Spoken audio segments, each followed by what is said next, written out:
तर परतवाडा लैंगिक प्रकरणावरून अमरावतीमध्ये राजकारण रंगलंय आणि मंत्री बावनकुळेंनी नेत्यांना चांगलेच खडेबोल सुनावले आहेत।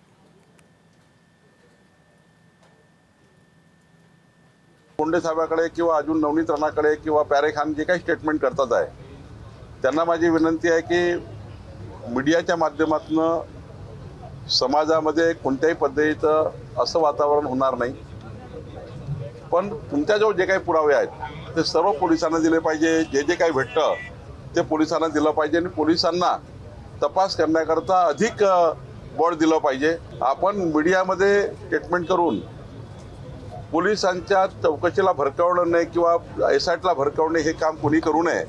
सर्व लोकप्रतिनिधींना माझी विनंती आहे, जे असेल ते पोलिसांना दिलं पाहिजे। पोलिसांचं स्टेटमेंटच मान्य धरावं, पोलिसांनी केलेली प्रेसच त्या ठिकाणी अधिकृत समजावी।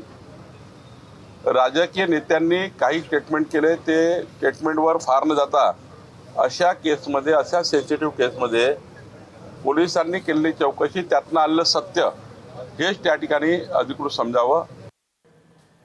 मेळघाटातील बीएससीचा विद्यार्थी ते डझनभर मुलींच्या आयुष्याशी खेळणारा परतवाडा सेक्स स्कॅन्डलचा मुख्य सूत्रधार असलेल्या आयान अहमदच्या विकृतीचा रोज नव्याने पर्दाफाश होतोय। मुलींना आपल्या जाळ्यात ओढणारा आयान अहमद सध्या पोलीस कोठडीत आहे। त्याने दिलेली कबुली ऐकून एसआयटी देखील चक्रावून गेली आहे। एका कथित गुरुने दिलेल्या गुरुमंत्राचा वापर करून त्याने डझनभर मुलींना आपल्या जाळ्यात ओढल्याचं समोर आलंय।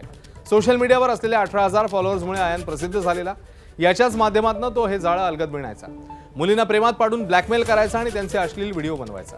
त्याने केलेल्या गैरप्रकारांची कुंडलीच आता बाहेर येते।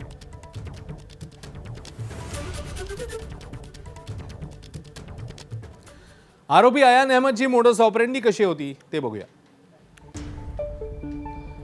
आप वही होना या एका साध्या वाक्यातनं अहमद संवाद सुरू करायचा। एका कथित गुरुने आयानला हा संवादाचा फंडा शिकवला। इंस्टाग्रामवर 18,000 फॉलोअर्स असल्यानं मुलीही त्याच्याशी संवाद साधायच्या। आप वही होना हे वाक्य वापरल्यानं मुलीही त्याला सविस्तर उत्तर देत संवाद साधायच्या। आयान अहमदला लहानपणापासूनच रील बनवण्याचा छंद होता। वयाच्या 14-15व्या वर्षापासूनच त्याने रील बनवायला सुरुवात केलेली। रीलमुळे आयानला परतवाड्यात मोठी ओळख मिळाली।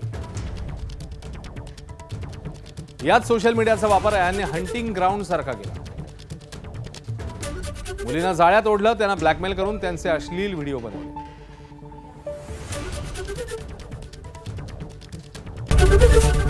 एबीपी माझा, उघडा डोळे बघा नीट।